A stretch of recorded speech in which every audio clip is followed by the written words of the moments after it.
నమస్కారం. నేను మీ doctor Tarun Tej, consultant pediatrician and neonatologist at amoeba children's clinic, Turkayamjal. ఈరోజు మనం తెలుసుకోబోయే టాపిక్ నియోనెటల్ జాండీస్, అనగా వాడుక భాషలో పుట్టు పసరికలు లేదా పుట్టు పచ్చకమరు. బేబీస్ యొక్క కళ్ళు, చర్మం పచ్చగా ఉండడాన్ని పసరికలు అంటారు. పుట్టిన ప్రతి పిల్లల్లో సహజంగానే జాండీస్ వచ్చే అవకాశం ఉంటుంది. కారణం, అప్పటి వరకు ఉన్న హిమోగ్లోబిన్ మారే క్రమంలో ఎర్ర రక్త కణాలు అనేటివి డిస్ట్రాయ్ అవుతాయి. డిస్ట్రాయ్ అయ్యి బిలిరుబిన్ అనే పచ్చడి పదార్థం ప్రొడ్యూస్ అవుతుంది. ఈ బిలిరుబిన్ అనేది బేబీస్‌కి యాంటీ ఆక్సిడెంట్‌గా పనిచేస్తుంది. ఈ బిలిరుబిన్ కళ్ళల్లో, చర్మం కింద చేరినప్పుడు దాన్ని జాండీస్ అంటారు. ఈ జాండీస్ అనేది 2 రకాలు. Physiological jaundice, pathological jaundice. Physiological jaundice అంటే సహజంగా జరిగే పరిణామం. సో, ఇందులో బిలిరుబిన్ అనేది మూడో రోజు నుంచి ఉత్పత్తి మొదలయ్యి ఏడో రోజుకి తారాస్థాయికి చేరుతుంది. అప్పటిలోపు లివర్ మెచ్యూర్ అయ్యి ఆ బిలిరుబిన్ అనేది బ్రేక్ చేస్తూ యూరిన్ మోషన్ ద్వారా బయటికి పంపిస్తుంది. అదే నెల నిండిన బేబీస్‌లో అయితేనేమో 2 వారాలు, ప్రీటర్మ్ బేబీస్‌లో అయితేనేమో 3 వారాల్లో నార్మల్ స్థితికి చేరుతుంది. ఇలాంటి జాండీస్‌ని ఫిజియోలాజికల్ జాండీస్ అంటారు. ఇటువంటి ఫిజియోలాజికల్ జాండీస్‌కి ఎటువంటి ట్రీట్మెంట్ అవసరం లేదు. పాథలాజికల్ జాండీస్ అనగా ఇదివరకు చెప్పుకున్నట్టు కాకుండా ఎర్లీగా బిలిరుబిన్ ప్రొడ్యూస్ కావడం గానీ, అధిక మోతాదులో బిలిరుబిన్ ప్రొడ్యూస్ కావడం గానీ, ఎక్కువ రోజులు ఉండడాన్ని గానీ పాథలాజికల్ జాండీస్ అంటారు. పాథలాజికల్ జాండీస్‌కి కారణాలు, మొదటిది అతి ముఖ్యమైనది ఇన్‌కంపాటబిలిటీస్. అనగా మదర్ యొక్క బ్లడ్ గ్రూప్, బేబీ యొక్క బ్లడ్ గ్రూప్ డిఫరెంట్‌గా ఉన్నప్పుడు దాన్ని ఇన్‌కంపాటబిలిటీస్ అంటారు. దాంట్లో ముఖ్యంగా మదర్ బ్లడ్ గ్రూప్ నెగెటివ్ ఉండి, బేబీ బ్లడ్ గ్రూప్ పాజిటివ్ ఉన్నప్పుడు దాన్ని ఆర్‌హెచ్ ఇన్‌కంపాటబిలిటీ అంటారు. అలా ఉన్నప్పుడు బేబీస్‌లో ఒక రకమైన యాంటీబాడీస్ ప్రొడ్యూస్ అయ్యి, త్వరగా ఆర్‌బీసీస్‌ని డిస్ట్రాయ్ చేస్తాయి.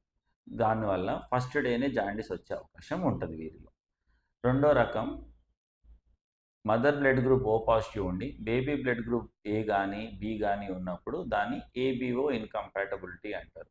వీరిలో కూడా బిలిరుబిన్ మోతాదు ఎక్కువయ్యి జాండీస్ వచ్చే అవకాశం ఉంటుంది. రెండవ అతి ముఖ్యమైన కారణం డీహైడ్రేషన్. ఏ కారణం చేత అయినా బేబీకి వెయిట్ లాస్ ఎక్కువ ఉంటే వారిలో జాండీస్ వచ్చే అవకాశం ఉంటది. మూడో కారణం ప్రీమెచ్యూరిటీ. నెలలు నిండక ముందే పుట్టిన బేబీస్‌తో లివర్ మెచ్యూరిటీ తక్కువ ఉండడం ఒక కారణం. ఇన్‌ఎడిక్వేట్ ఫీడ్ ఉండడం ఒక కారణం వల్ల కూడా జాండీస్ వచ్చే అవకాశం ఉంటది. నాలుగోది, కొన్ని డిఫికల్ట్ డెలివరీస్‌లో బ్రూజెస్ గానీ, బ్లడ్ అక్యుములేషన్ హెడ్ పైన అక్యుములేట్ అయితుంటది.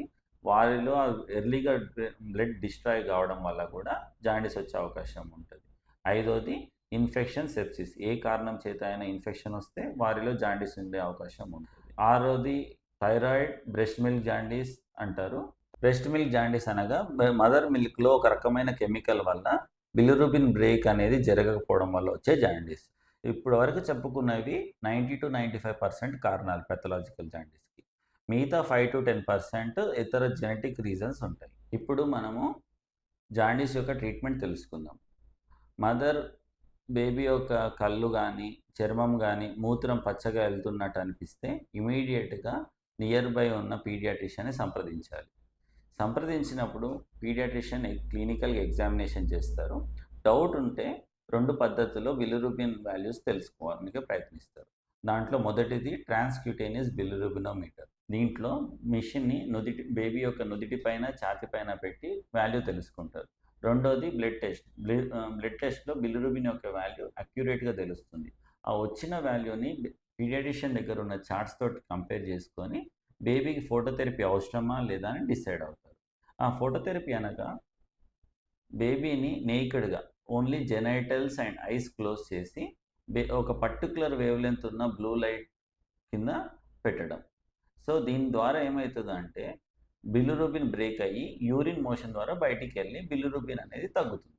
సో, ఇప్పుడు మీరు గుర్తుపెట్టుకోవాల్సింది, ఈ జాండీస్ అనేది ప్రాణాంతకం గాదు, లైఫ్ లాంగ్ ప్రాబ్లమ్ గాదు, లివర్ ప్రాబ్లమ్ వల్ల వచ్చేది కాదు. సో, సింపుల్ ఫోటోథెరపీ వల్ల మనం దీన్ని క్యూర్ చేసుకోవచ్చు. అలా కాకుండా మనం నెగ్లెక్ట్ చేశామనుకోండి, దీనివల్ల కొన్ని కాంప్లికేషన్స్ వస్తాయి.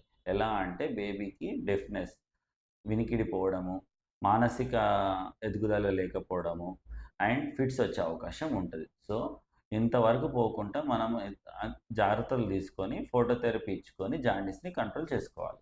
ఇప్పుడు ఈ జాండీస్ సంబంధించి 3 అపోహలు విందాం. మొదటిది, తల్లి నాన్ వెజ్ తినచ్చా లేదా? సో, తల్లిని పథ్యం ఉంచాల్సిన అవసరం లేదు. థర్డ్ డే నుంచే నాన్ వెజ్ స్టార్ట్ చేయవచ్చు. తద్వారా పాల ఉత్పత్తి పెరిగి బేబీ వెయిట్ గెయిన్‌కి దోహదపడి జాండీస్ అనేది తగ్గుతుంది. రెండోది, ఫోటోథెరపీ వల్ల మన బేబీ నల్లగా అవుతాడా? ఆన్సర్ లేదు. ఇనీషియల్ ఫోటోథెరపీ తర్వాత బేబీ 1 ఆర్ 2 వీక్స్ కొంచెం నల్లగా ఉండడం సహజం. కానీ బేబీ జెనెటికల్ కలర్ రీబ్యాక్ అయిపోతుంది. మూడోది, సన్‌లైట్ ద్వారా కూడా జాండీస్‌ని క్యూర్ చేయవచ్చు. సన్‌లైట్ ద్వారా జాండీస్ తగ్గుతుందా?